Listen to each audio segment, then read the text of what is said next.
საქართველოს საკონსტიტუციო სასამართლოს პირველმა კოლეგიამ საქმეზე ტრისტან მამაგულაშვილის საქართველოს პარლამენტის წინააღმდეგ გადაწყვეტილება მიიღო შესაბამისად კონსტიტუციურ ცნო კანონი საქართველოს ოკუპირებული ტერიტორიებიდან იძულებით გადაადგილებულ პირთა დევნილთა შესახებ მოქალაქის დავა საქართველოს ოკუპირებული ტერიტორიებიდან იძულებით გადაადგილებულ პირთა დევნილთა შესახებ კანონის ნორმას ეხებოდა, რომლის მიხედვითაც დევნილად ის პირი ითვლებოდა, ვისი მუდმივი საცხოვრებელი ადგილი ოკუპირებულ ტერიტორიაზე მდებარეობდა და საცხოვრების შეცვლა იძულებით მოუხდა. განხილვაზე მოსარჩელი მხარე მისეთ შემთხვევებზე გაამახვილა ყურადღება, რომლის დროსაც მოქალაქეებს იძულებით უწევთ გადაადგილება, ყოფილი საცხოვრებელი კი კანონმდებლობის თანახმად ოკუპირებულ ტერიტორიად არ ითვლება. მაგალითად, ქარელისა და გორის მუნიციპალიტეტების მაღალმთიანი სოფლები, რომლებსაც სამართალდამცავები ფაქტობრივად ვერ აკონტროლებენ. ამ ფაქტორების გათვალისწინებით ტრისტან მამაგულაშვილის არჩელი გათვალისწინებული იქნა, რის საფუძველზეც დევნილის სტატუსითა და შესაბამისი სოციალური შეღავათებით ის პიროვნებებიც ისარგებლებენ, რომელთა მისამართი ოკუპირებულ ტერიტორიად არ ითვლება, თუმცა ქართულ სამართალდამცავებს იქ სამართლიანობის დასამყარებლად ხელი არ მიუწვდებათ.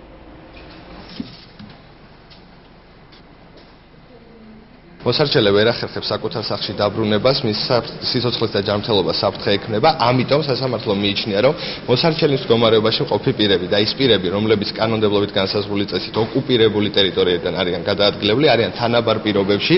იმ საფრთხეებთან მიმართებით, რაც არსებობს, ამიტომ სასამართლომ არაკონსტიტუციურად ცნო კანონის ის ნორმა, რომელიც დევნილად მიიჩნევდა მხოლოდ იმ პირებს, რომლებიც კანონმდებლობით გათვალისწინებული წესით აღიარებული, ოკუპირებულად აღიარებული ტერიტორიებისგან იყვნენ გადაადგილებული.